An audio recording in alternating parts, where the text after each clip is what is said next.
Hey everybody, what's going on? Dace here and welcome back. A little while ago I was in touch with Shaw from DuelPad. If you haven't heard of them, DuelPad is a small team that specializes in all-button or leverless controllers, and their models include both acrylic builds and 3D printed varieties that run GP2040 CE. They registered a company in Shenzhen, mainland China, and at one point they made regular controllers. I'm not sure if that means pad style or something else, quite possibly, but either way they eventually stopped because it got to a point where things weren't working out. Later on they decided to run a flat box project making some FDM hitboxes, and after a year they had enough money to buckle down with some solid research and development. While they sent me 5 controllers, 3 will be covered in a later video, and the 2 we'll be checking out today are the A16 and C12, so a huge thanks to Shaw and the rest of the team for this stellar opportunity. With that out of the way, let's jump right into the A16. We've got a sleek, sizable slab here in acrylic layers. The back has a soft and milky frosted panel, and everything feels nice and hefty. The controller measures 297mm across, 210mm deep, and 15mm thick. It weighs a little over 1.1 kgs and includes 2 USB-C ports, one on the top midsection and the other on the left side right over here. There's a USB-A pass-through port on the right side here, an OLED screen, and we have 4 rubbery menu buttons covering Turbo, Home, Select, and Start. As for the layout, it's obviously a 16-button setup with our L's over here, R's right here, M1 and M2, and then of course our typical directions and action buttons.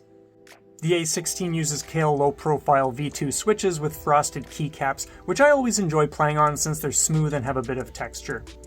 At first glance, you might think this looks like a ton of other controllers out there, and I can understand why, but like most leverless, you won't really be able to appreciate the differences until you have them in hand. For instance, the rounded edges are super smooth on this thing. I've checked out other controllers where they've also rounded the edges, but there's still that grainy or bumpy feeling, or you can tell that the part they rounded is a much smaller area, which creates a sharper edge even though it's rounded. When you drag your finger all the way around the A16, it's like a dream. Like music almost starts playing, that's how well rounded the edges are. Some people aren't going to care about stuff like this, but whenever I pick something up to move it or use it, I'm very aware of how it feels, which translates to the overall experience. One thing I think is really cool is that the A16 has 3 switches hidden below the menu buttons. So if you're looking back here, you'll see them tucked away, and these are the focus, D-pad, and SOCD switches. If I'm not mistaken, this is my first time seeing SOCD controls on a switch instead of a combination of button inputs, so that's an interesting detail as well. And the focus switch, judging by the manual, is essentially your tournament lock switch. We've got our supported platforms, which I'll share on screen. Some of these will of course require the Magic Boots or Magic X adapter, or whatever else does the trick these days. I'm only on Switch, so that's never something I need to consider personally, but I know many people will certainly have a PlayStation or Xbox console that needs that workaround. We also have a nice RGB LED setup that includes 35 animation themes. I always like seeing what a company chooses for their default, and this time around we get a nice casual flow that snakes around, gradually shifting through the colors one sequence at a time. Additionally, the A16 has built-in web configuration, so you can do everything from button mapping, hotkeys, macros, LED animations, and add-ons to expand the controller's functionality. The overall comfort and weight factors give this controller a solid presence, and you feel that if you have this in your lap like I always do. The performance is great, pressing the buttons feels soft and satisfying with an equally soft sound for each input.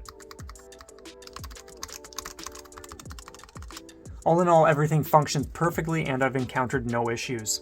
If you're looking to snag an all-button controller and you're after something inexpensive, slim but not too small, the A16 is a premium slab as far as I'm concerned. It goes for about 120 Canadian or 88 USD, but at the time of this recording, it's on sale for 88 Canadian or 64 USD. Now let's take a look at the C12. I won't repeat all the same stuff that would apply to both controllers. Like the A16, this runs GP2040 CE, so you can fill in the blanks independently. I'll include a product link in the description if you want to peruse the information in greater depth. For the C12, I'd like to zero in on some highlights and just talk about the controller a little more casually. So right off the bat, you'll notice the art on here. I did not choose this image, this art comes with the C12. You can swap this out for something else down the road, but I think it's awesome that they include stuff like this, or the one they sent me for the A16 right here. because companies usually don't do that for a basic purchase. I'm sure many people would love having something more than just a plain controller, but they may feel apprehensive about using a template if they've never done that before. It may also be a matter of the additional expenditure not being feasible. With this, you get something that looks cool whether you place a custom art order later on, tackle something on your own, or just leave it as is. The top panel is acrylic and is completely flush with the 3D printed lower section that it rests in. And I've got to say, this is the smoothest 3D printing I've ever felt on a controller. We have 6 rubber menu buttons with a firm click, and our 12 buttons are once again of the low profile variety. The bottom has this wicked rubber pad attached. I typically prefer not to have anything on the bottom of my controllers, but this pad feels so nice and I absolutely love it. On the C12 there is no pass-through port, so keep that in mind, and there is only one USB-C port. This obviously doesn't match the A16's functionality, but at the same time you still get a boatload of stuff like the RGB themes, OLED screen, SOCD modes, and all that. And to be honest, it's a ridiculously affordable controller. Normally it goes for about 57 Canadian or 42 USD, but it's currently on sale for 52 Canadian or 38 USD at the time of this recording. If that's not a reasonable asking price for what you get, I could not tell you what is.